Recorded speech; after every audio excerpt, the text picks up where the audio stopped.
So this is Zubaida Bai. Hello. We met because, somebody introduced me to you for Scale Up last time in 2019. We got acquainted.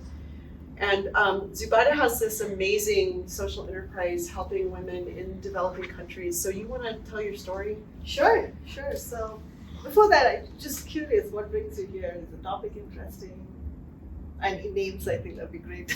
So we just Good question. My name's Karen, and yeah, the topic just looked interesting, so I thought I'd check it out. Thank Cool. you, Karen. Yeah, same, because we also, we work at the MBEC and we just have people come in and do like business consultations, so. What also is work for them. MBEC? Sir? Multicultural Business and Entrepreneur Center. And where is For, that? it is in Old Town Library. Oh, interesting. So yeah, we've worked for the city of Fort Collins. Nice. And what's your name? My name's Tommy. Tommy. And I'm Katie. Katie. That's good. Hi, we're just introducing ourselves. I'm Jessie. Jesse. Nice to meet you. Meet you. Good. Great. So, so I come from a background in engineering. Really wanted to do engineering and build cars, and that was kind of my way out of poverty growing up. Right, like I really wanted to educate myself, earn a lot of money, own a lot of fancy cars. Like clearly, that's how I got into engineering. Once I finished my engineering, Smartboard.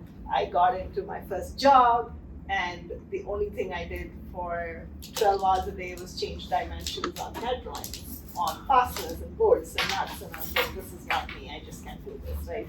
And I was the only woman on the floor. I had one classmate, and I was like, okay, I don't think this country is for me. I really need to go to a very progressive, feminist country where I can find more engineering allies, especially mechanical engineering. So picked Sweden and Germany, got into Sweden.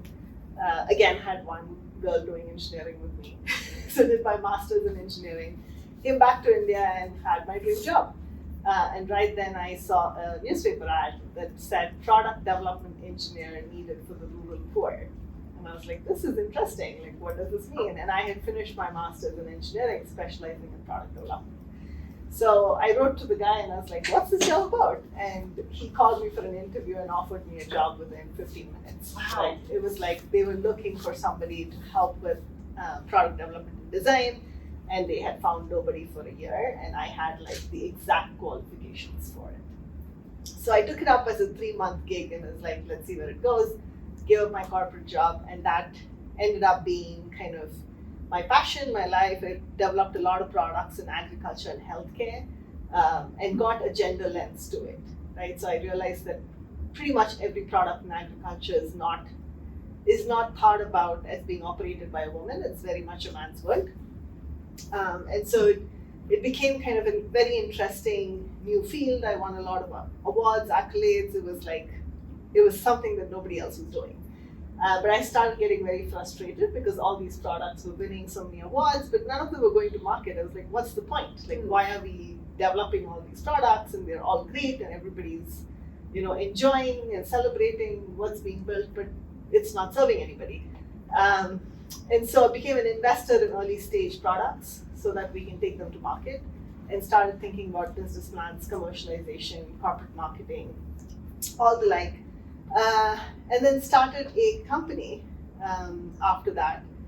Did an MBA, got some business skills, and started a company called ayzh, which was in women's reproductive health. So primarily I started with a solution that I developed, so classic engineering problem. I started with a solution and not with a problem, and very quickly realized that it wasn't what the market wanted. And I had no clue what the market wanted because I had tried selling a solution for 1.5 years now. So step back, was like, let's do market research, let's go back. By that time I had identified I really enjoyed working with women. There was a hidden passion somewhere to help them with whatever they needed, right? There was not necessarily a particular focus. So visited every single organization I could that worked with gender, healthcare, agriculture, any organization that had anything to do with women. So probably met a couple of hundred of them over the period of 6 months. And through that process ended up meeting a midwife and striking a conversation with her. And she was like, oh my God, I give birth to babies and it's my blessing, it's my passion. And I realized she was in the middle of nowhere. So I was like, how do you give birth to these babies? And she pulled out an agricultural tool and said, this is what I use to cut the umbilical cord. And that was kind of my aha moment where I was like, we need to do something about this. Is this a problem? And the next 6 months went into understanding maternal health, what happens in that world, how do women in the last mile give birth, what happens when low-income women give birth in hospitals, what are the infection rates, what happens if a woman gets an infection, and ended up developing a product called the Clean Birth Kit that became the flagship product of the company. And I ran that company as founder and CEO for 13 years, right until about just before COVID. So that's a long-wounded way of saying how I got into entrepreneurship and how I started the company. That's a great story. So talk about the founding process, and you talked about how you came about discovering this, but now you're going to take a product to market. Your market is by nature, by definition, low income.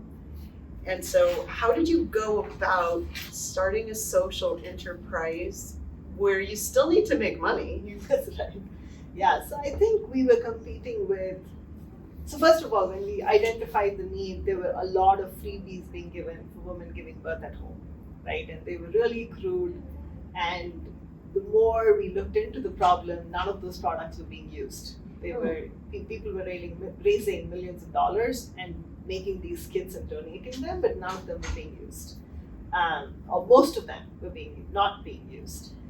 So in an effort, we realized if we did this as a non-profit business, we're going to be one of them, right? We're going to compete for the philanthropic dollars. We're going to make it as cheap as possible. We're going to try to deliver the products and not have the money to figure out what happens to the product.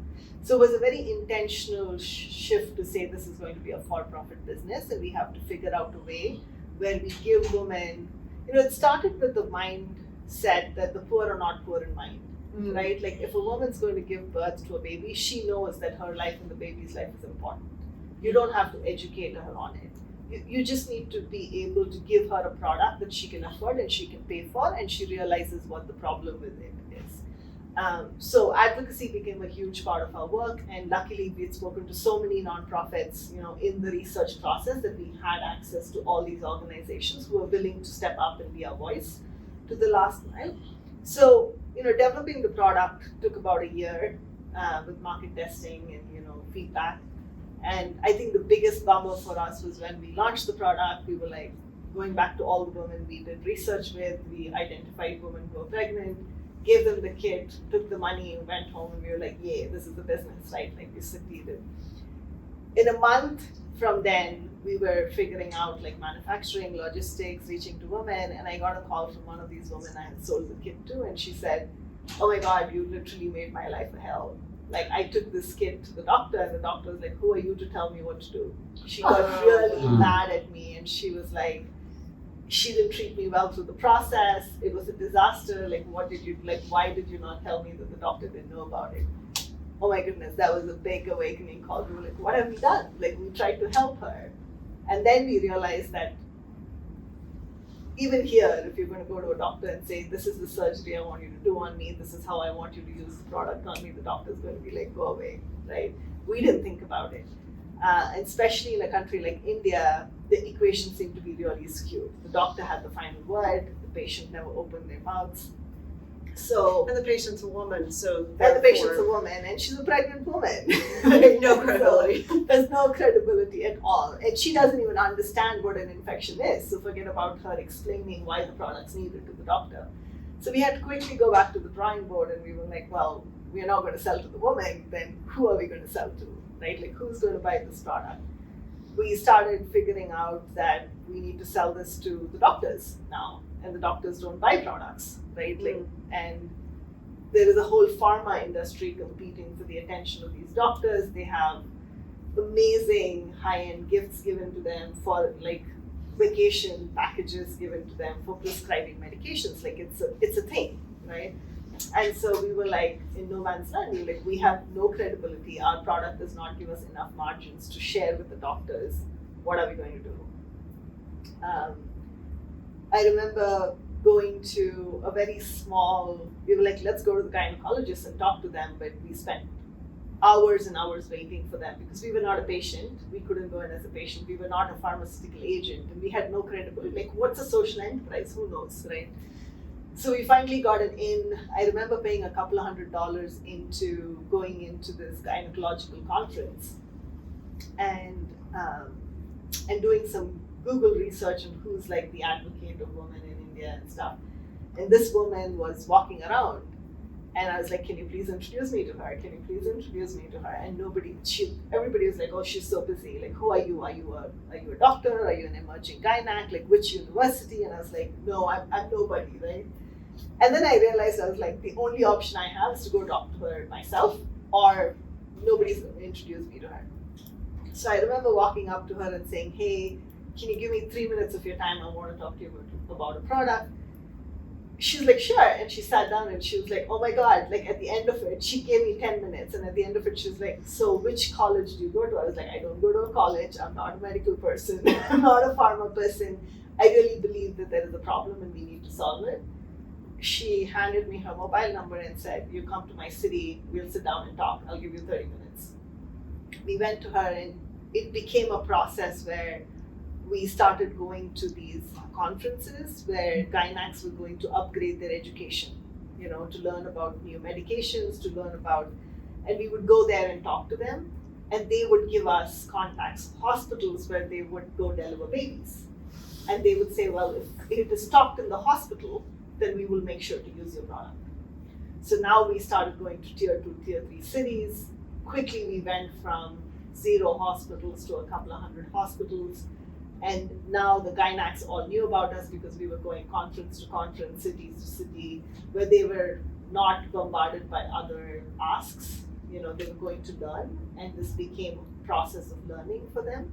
And that's how we entered the market. So clearly started from it being a disaster to figuring out, we did a lot of things in between to not even talk about, but this is exactly how we pivoted and got into the market. How long did it take you from that first call from that woman 2.5 years. 2.5 years? So it was not an instantaneous No, it was not. thing. It took 2.5 years. Yeah, that takes a lot of persistence. It does. And I had a lot of well-meaning people calling me and saying, "Zubaida, can we get you a job? Like, I'm sure you're okay. Like, is your family okay?" Like, I think there was a fear in people that I'm going to fail so bad that they will need to hold me, and they were all offering me support to like get me a job or take care of my family, and I was like, everything is okay, like don't worry about it, right? But I think there is this fear of like the unknown world where nobody has done it, and how can you go ahead and create that? So anyways, that's the process. They mean well, even though they They have a do total mean lack well. of confidence and faith in you. Of course. I could have taken it either way. So Yeah. I take it as well-meaning people. Yeah, they meant well. Yeah. So, all right. So you get it to that point where now the hospitals are stocking it. Are they the ones buying it, or was? So the hospitals were buying it and they were marking it up to the patients. Okay. So what's the cost of this? The cost of the product was about $3. Okay. The cost of the product was $3 to the end To the patient. end consumer patient, and we sold it for anywhere between $2.20 and $2.30, and the hospital paid the shipping price Okay. to them. And what was your manufacturing cost? Manufacturing cost, eventually now it's to about $1.90. Okay. COVID might have missed out, but yeah. So pretty tight margins. Very, very tight margins. And I think this was the first product, and the vision was always that this is not going to be the only product, right? So, Okay. so then we evolved into building a suite of products that women can buy around childbirth. So we had a clean birth kit, which was used at the time of childbirth. Then we had a newborn care kit for a clean chain and a warm chain, which again is needed immediately for infection reduction for babies or newborns. And then we had a postpartum hygiene product. And then post that, women kind of need a menstrual hygiene or a sanitary product for 40 days. So we created a whole suite of products in the next year and a half too, for us to be able to ship products where they were buying a bundle rather than one product at a time. And those you're selling directly to the consumer? They were all hospital All products. through the hospital? Everything was Okay. hospital products, and each product our profit margin increased, right? With every product we had a couple of dollars more coming in as profit, and they were all needed, and the hospital was buying it. But it's just about us creating a bundle and giving them access at the right place at the right time is what I would call it. So when we talked at the beginning of 2020, 2 weeks before lockdown, you were just a smidge shy of $1 million of revenue a year, I believe, right? That's right. Yeah. Okay. So what happened during COVID? Oh, the supply chain was shut down. We weren't getting access to gloves and sanitary products. We were manufacturing our products in China, so everything was shut down. So pretty much, I think, in 2020 also was my transition year out as CEO. So by 2020, it was 13 years of me leading the company as a founder and CEO. And so I was planning my transition out, and my founder brain was like, I'm going to leave 2 years of cash reserves. So if the company fumbles without me as a founder and CEO, they still kind of have enough room to figure out, fail, learn, pivot. And that 2 years happened to be the COVID years, which wasn't planned to be that way. But so the company survives. But we had, one of the containers we sent in the beginning of 2020 did not reach until November of 2020. 2021 did not reach until November. So it took, from India to Malawi, it took months for the product to get there. And so it's about just the supply chain challenges and the product challenges, the costs and all that. But I think it's with every company, it's not just us. No, definitely. So how's that transition gone for you to step down as CEO and somebody else to step into that role? It's been interesting. The lady who's running it now, who's the executive director, she joined us as an intern when I started 13 years ago. Oh, and cool. She has been with the company ever since and evolved, and she knows the company in and out and is very passionate about the mission. I think the company is in good hands. She's doing an amazing job. We pivoted quickly to some digital solutions. We had free digital training programs that we started monetizing during COVID. We wanted to get a curriculum out, so we just published a book 2 months ago, which we all wrote as a team with experts. It took us about 18 months to finish the book, but it was a vision, and we identified a need, and so we did quite a few interesting things through COVID as a company. But again, I think the mere fact that we exist and we're alive kind of is testament to who we are and what we do and the need in the market. How big is the company now? Right now, after all downsizing, I think we're about 13 people, maybe about 10 in manufacturing. Okay. 23. Okay. So 13 plus 10? Uh-huh. Okay. So if you kind of look back over the last now 15 years since you started it, right? What were some of you talked about the key inflection point of actually talking to not just your customer, but also the medical professionals to figure out what the product needed to be, but also to get it into the hands when they were needing it. What are some of the other big aha moments that you had to go through that kind of changed the business for you, but it's like those unknown unknowns that you suddenly come across and it's like, oh shoot, that would help others to kind of in thinking about a business?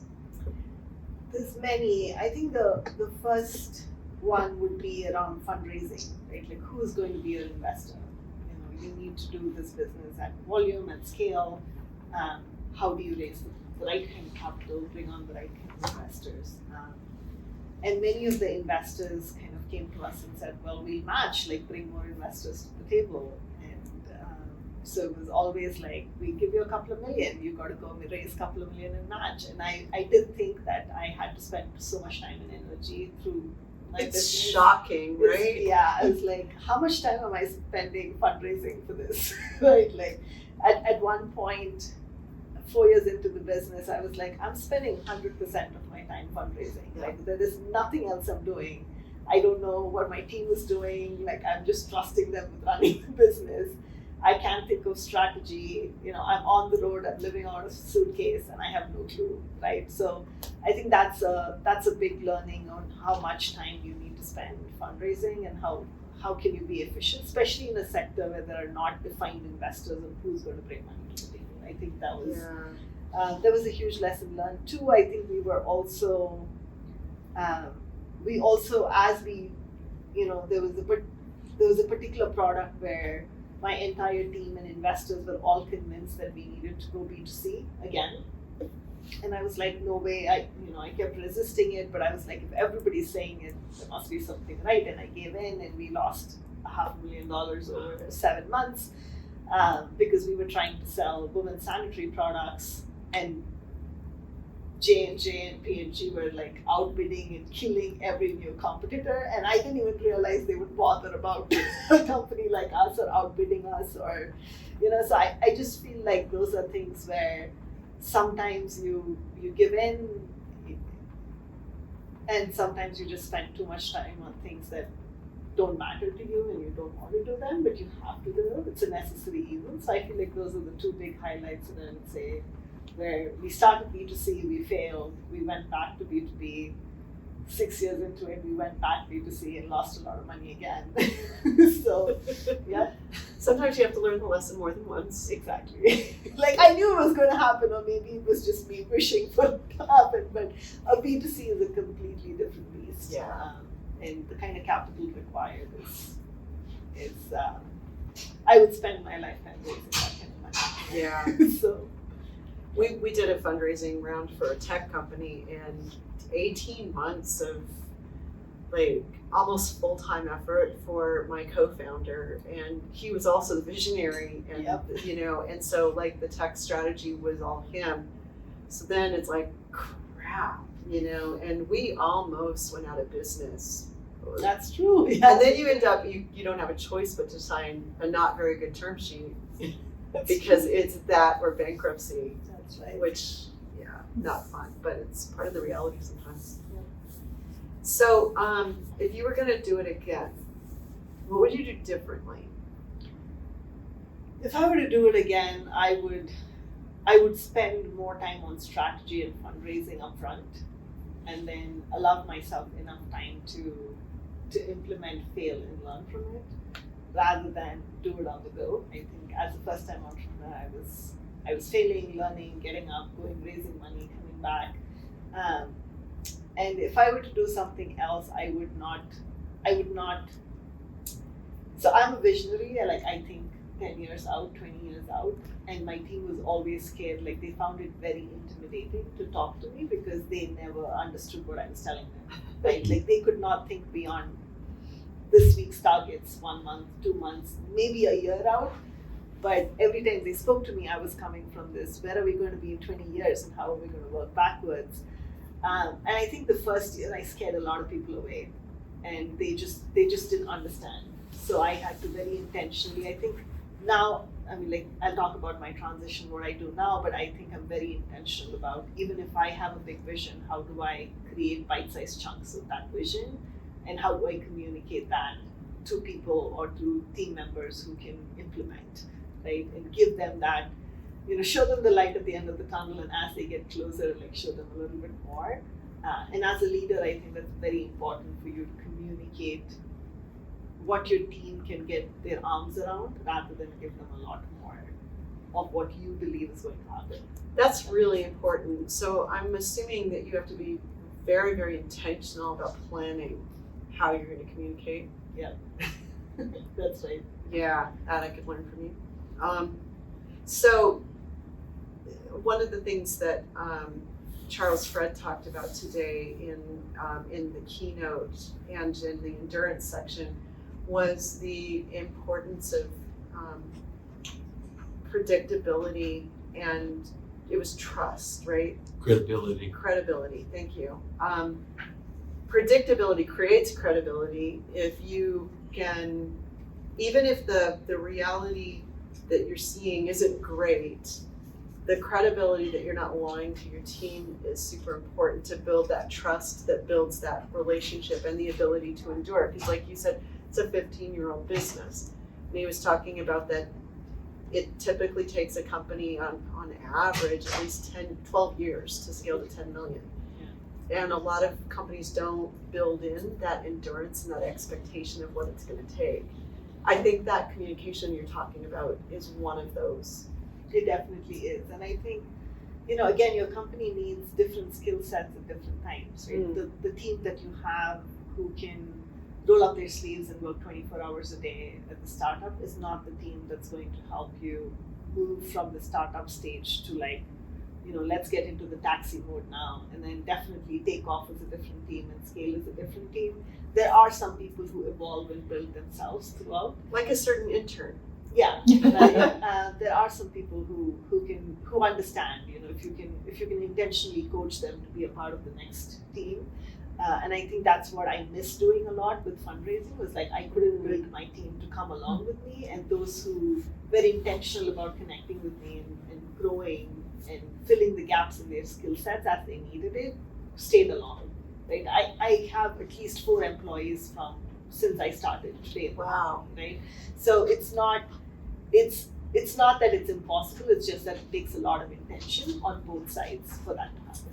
So share a little bit more, and I know we want to get to what you're doing now, but I would love to hear how you moved from someone who started as an intern to moving into the CEO role, and what was that process of mentoring? Did you see that in her at the beginning?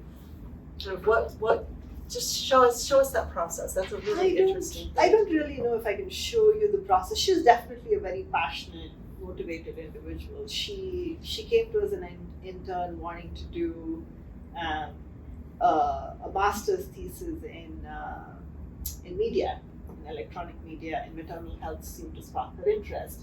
However, she realized the need as she was coming to us with a lot of field visits, and she realized the on-the-ground need, and she was like, what can I do to connect media and business? And that's how it started. She did a lot of work in terms of marketing, helping us brand the company, being a part of conversations. And since the team was very small, there wasn't any meeting, big or small, for anybody to participate. Right? She showed up consistently. And it's also about her wanting to learn more business skills and having opportunities. So I think it's more, I would say it's more individuals. The other person that But you also didn't exclude her. That's right. The other person we had was a driver.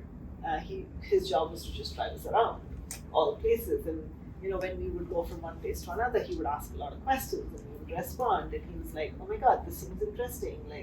And then eventually he started getting more involved in manufacturing and logistics. And so he entered more into helping us as we started manufacturing at larger scale. He was pretty good at organizing, making sure things got from one place to another. Right? So he eventually evolved into being our stockist, our logistics manager. And oh my gosh, it was more, again, I think it comes from the individual, but it also comes from us wanting to give them the opportunity as need be. But yeah, I think they've evolved and grown themselves in ways that they did not believe that could be possible, but just being intentional about it and giving everybody the opportunity they wanted, whether or not they deserved it, and giving them an opportunity to prove themselves works out fine as well. Well, it says a lot about you and not putting people in a box. Definitely. I mean, we were not a business in a box. Right? So we couldn't put anybody in a box because we were doing something that nobody else was doing. So it was, it seemed like, for everyone it was like, so what do you do? And I was like, I have no clue. I don't think I can tell you in 2 minutes what I do, but if I say something like, oh, I work in maternal health, people are like, okay, but are you a doctor? Are you a gynae? Are you a public health person? I was like, none of the above. I'm not any of the above.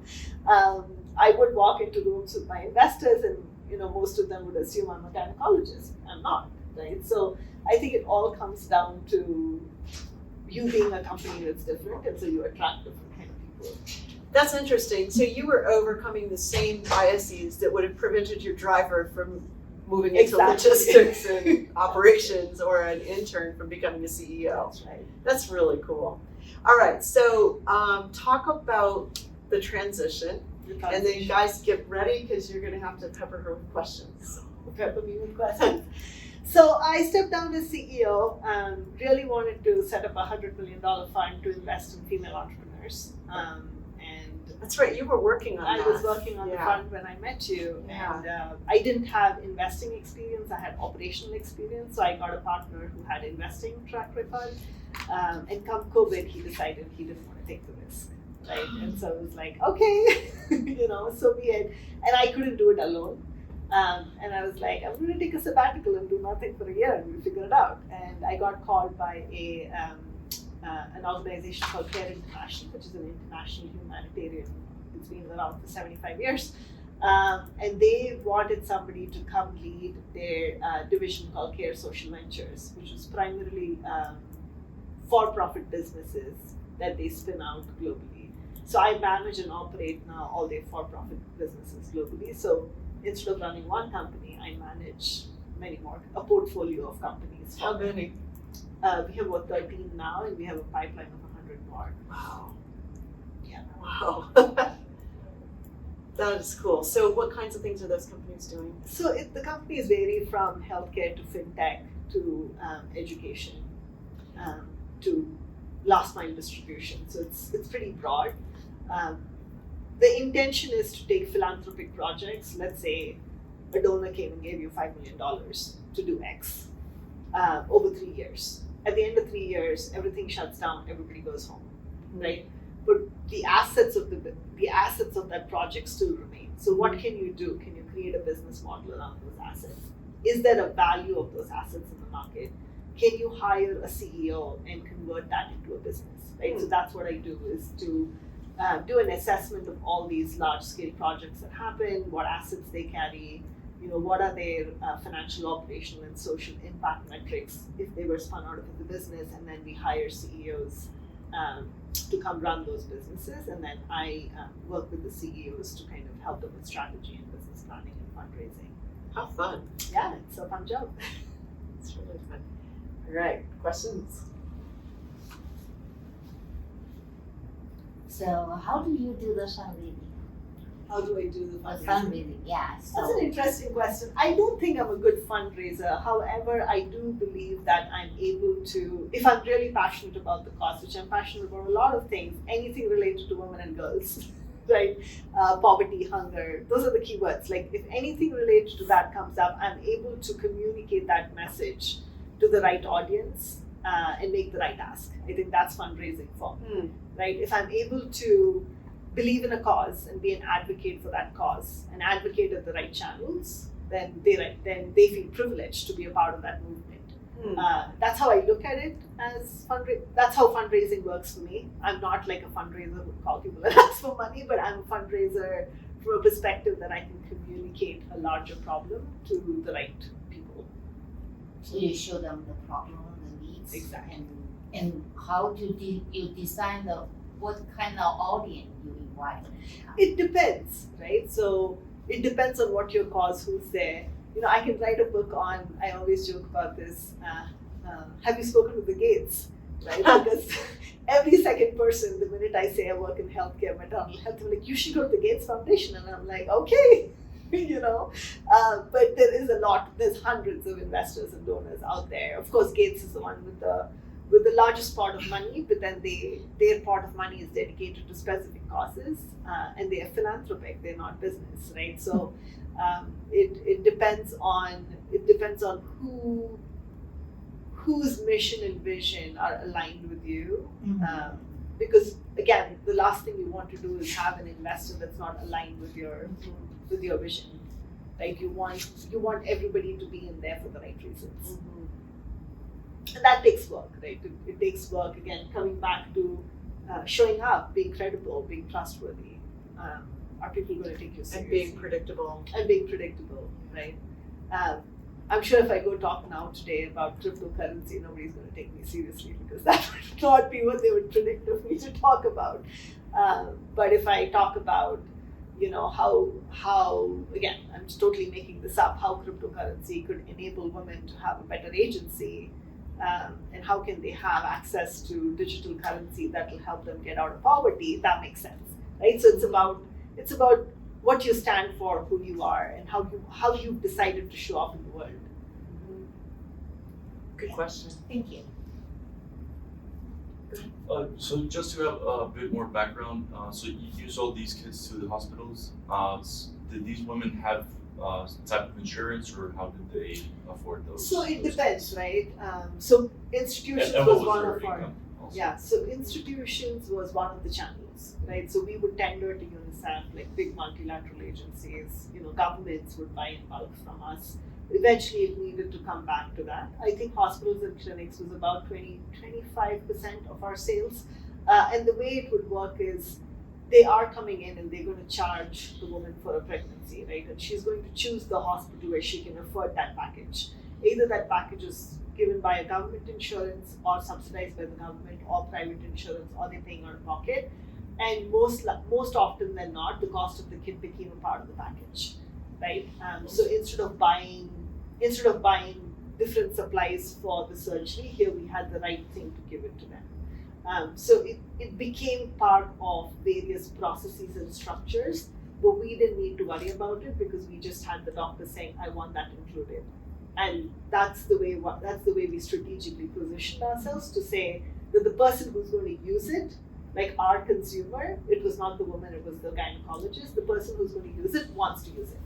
And then the hospital figures out a way to position it. So it wasn't necessarily a cash burden on a woman who couldn't afford it. It was positioned in a way to be present and in a price point that hospital bears the burden anyways. Good questions. Who else has a question? What did you do on those days when you looked out ahead and you saw a whole day of fundraising meetings and went, bleh? Good question. I don't think I ever had the opportunity to go black. But it was like, I needed this. If anything, I was like, oh my God, how am I going to get out of this day with how much cash, right? And where am I going to go? I don't think I hated it, except for the fact that it was not the amount of time and effort that I anticipated giving to it. It was a lot more. And it wasn't something that I was enjoying, but I knew it was something I needed to do. Like it was a must-have. It wasn't an option. And I couldn't outsource it. Right, good point. Yeah. How old are your children? My children are, good question. I say 13, he's not 13, he's 16. So I have a 16, 12, and 9. I have 3 boys. 16, 12. He was 13 during COVID, so that's why he's still 13 in your head. Yeah. They are here. They're all here. Yeah. Are you traveling less now? I haven't tried. My only international trip was this June for 10 days, but before that it was 2 years of just staying home. To get to Zubaida before, I could get like these little windows of I'm going to be in town for one day in the next 6 weeks. And so I think we planned the date for Scale Up Day around you to a large extent because But yeah, my life started from Denver International Airport outside. I had nothing to do with Fort Collins other than my kids lived here and I had to you were here very rarely then.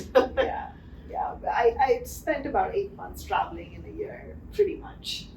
So it's a huge shift, physically and mentally, for me to be in Fort Collins and sit in front of my computer. It's like, oh, I have a home. Wow. Yeah. To the point, like when I was leaving to my trip in June, my 9-year-old was like weeping and wailing. I was like, what's wrong with you? He's like, no, you can't travel. And I was like, this is so strange. You guys have been spoiled by COVID. But yeah. So you travel because the market or something? It's both. It was both business development, sales. So we sold our products in 13 countries. So there was a lot of talking to governments, talking to large scale clients. And when you're negotiating large orders, you need to be present as the kid. It's all about, again, coming back to the trust, right? Like, are they going to trust you to deliver X containers within this period of time? And are they going to give you cash in advance? Or are you going to banks and raising money? So it's all about, I don't even know how I would operate any of that in today's day and age. But it was all in person. And it was all in different countries. Didn't you address the United Nations in 2019 or 2020? Yes. So I was one of the, I'm not sure how how much you know about sustainable development goals. But I was one of the SDG 3, which is health and well-being pioneers as designated by the UN, primarily because I freaked out when the MDGs of the Millennium Development Goals were coming to an end and they announced the new set of goals, and I was like, team, let's get together, let's figure out how we're going to work on this. And we did a 6-month strategic process on how we're going to align ourselves and our work with the Sustainable Development Goals. And funnily enough, we were the first people to do it in healthcare and with women and girls. And so I was like, ooh, we did it out of fear, being irrelevant. But here we are. It did give us a lot of visibility and leverage. I bet that helped a lot. Being a part of that, yes. If you could go back and talk to yourself when you left your first job, your dream job when you were in college, what piece of advice would you give yourself? Oh my God, listen to your gut. I remember having this dream job of like designing fancy cars with, I think it was 6 times, no, it was about 6 times more pay than what I was getting in this. And it was an office which was like a rat hole. Like there was no air conditioning. It was like you go up these stairs. And my first week in the job, I was sitting in my little sliver of an office space, whatever that was, and my boss was sitting like probably there, and I was here. Like it was a very small, cramped office, and there was a little rat that jumped from the top into my purse, and I started screaming, and my boss was sitting there laughing at me, and I was like, okay man, this is not what I came to do. Right? But in that instance, I was like, did I make a mistake? Like, should I go back and get the other job? Like what am I doing? But I kind of feel like I had that strong calling at that point to say I was going to make a meaningful difference in somebody's life vis-a-vis earn a lot of money and be successful and happy. I would say that I made the right choice by listening to, my mom was like, what's wrong with your head? Like, what are you doing, right? And I'm like, I don't know what I'm doing, but I'm doing something that I believe is right. And my dad was like, I just told all my friends you got this corporate job, and I was like, nope, I'm not doing this job, I'm doing this one. So, and 10 years into it, my dad never understood what I was doing. He was like, I have no clue. He looked at the UN speech and he was like, I still don't understand what you do. It's okay. It's okay if you don't understand what I do. I'm sure he was proud of me, but it's very hard to explain. Even today, I cannot tell people what I do. Like, oh, I manage companies, but what? I do a lot more than that, but yeah. My mom doesn't understand what I do either. Exactly. Yeah, Nature. understand. When you follow the calling, maybe you don't speak very clear, but your heart knows that you are on the path. Yeah. So when you take the feeling from, that's you're supposed to do, what did you talk to yourself? Yeah. Especially It's funny because I had that. I never wanted to live in the US. Forget about living in Fort Collins. I kind of feel like it's the middle of nowhere. Sorry to say that. But I left, me, my husband, and my kiddos, we left Fort Collins for good. Like said bye, sold everything 3 times. 3 times. And the 4th time we came back, my husband's like, now listen, something tells me this is home. And you're just going to stay here. Like, do what you want. I'm not moving. Okay, but it felt right making that decision, right? Like, even though we didn't want to live here, like, again, nothing against the place. It was just like this was not a place we were going to do business in. Mm-hmm. Like, our business was, it makes sense for us to live in Africa, and we did move to Africa one of the times we left. And we went there, and we had seen a house, and we were like, this is the place. We're going to do manufacturing. Everything is done. This is going to be our African base, that's going to be our Indian base. We just looked at each other and said, this doesn't feel right. And somehow, my husband got an offer here to work in Fort Collins again, and he was like, let's go. This is the 4th time we're going back, but we're going back, and it feels good, it feels right. So you're right, when you feel that there's something right, you can't express why. I cannot tell you why I live here, but I love this place. I could never leave, right? And I didn't leave because I didn't love the place. I just left because it seemed practical to leave. You know. So I am gonna have to stop because I've gotta go facilitate the next conversation.